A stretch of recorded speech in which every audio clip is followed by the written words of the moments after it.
Rule number 5 to succeed as a convicted felon is consistency beats talent. I know for a fact this works. When I had got my second job, right, out after being incarcerated, I would just show up to work every day.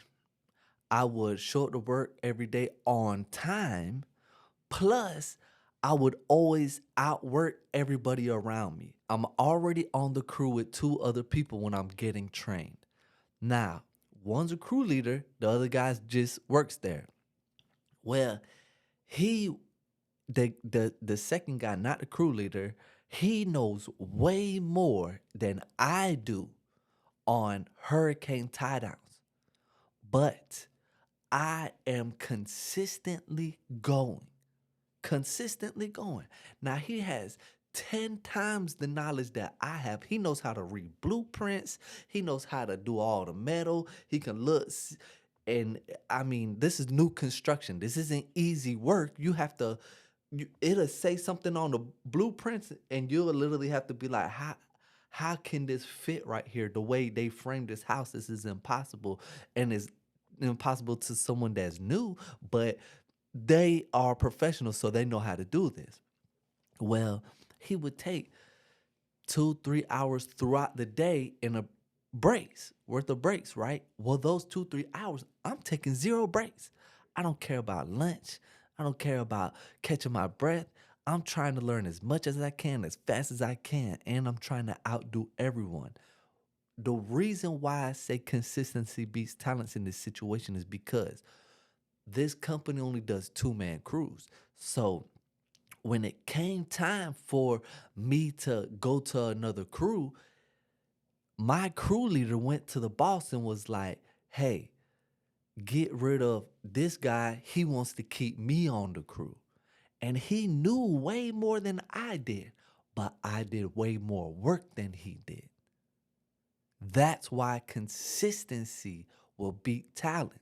Because if you're willing to work more and you're willing to work harder than the person that is talented, then the greater the outcome of your success in finances. And I was so happy because there are crew leaders that were like this guy that would take breaks. And the crew leader that I just so happened to be a part of this team, he was like me. He didn't like taking breaks. He wanted, because the faster we got the job done, the more we got paid, because we got paid by the square foot. We didn't get paid by the hour. So the faster we got this house done, we could go to the second house and make more money. One of my first companies that I started was a transportation company, and it was a courier service. The idea was to start off with cargo vans, use the profits from the cargo vans to get box trucks, use the profits from both of those, the cargo vans and box trucks, to get into semi trucks, right? So this was the strategy. My first company I ended up working for was Courier Express. And if y'all want to start your own cargo van courier service, look into Courier Express. They're in all cities all over America. There's people that have been doing this their whole life. These people are 50, 60 years old still doing this. They have what is called a fleet. When you have 5 vehicles and more, it's called a fleet. And these people had 5 cargo vans, 5 sprinter vans, 5 box trucks. They've been doing this for so long, but they've been doing this so long for this one company. And I'm like, there's way more companies out here that will subcontract you packages, the work and stuff for you to deliver. I came across another company called Laser Ship. Laser Ship. And right now is the season. It's wintertime. So I ended up asking these other people, like, hey, these people want to sit down with me. They're called Laser Ship. And they laughed in my face. And I made way more money with Laser Ship than I did with Courier Express, because I couldn't keep going back to the warehouse when I wanted to. Let's say Tuesday was a slow day. A lot of people didn't have a lot of office supplies coming in, so I had 50 packages to deliver, but only to like 10 places, because this place got 12 packages and this place got 8 packages and whatever, right? Well, With lasership, I can be consistent. If it's a short day, I can always go back and pick up packages on someone else's route that had too many. Because these routes would have so many packages, you couldn't even fit all of them in the back of a cargo van. And I'm talking about for personal experience. We were able to run like 16, 18-hour days, literally for weeks, 7 days a week. And because I was more consistent than these other people that had way more knowledge than me, way more talent than me, because they knew how to negotiate on their routes. Each truck was bringing back like $1,800 profit a week, each van, right?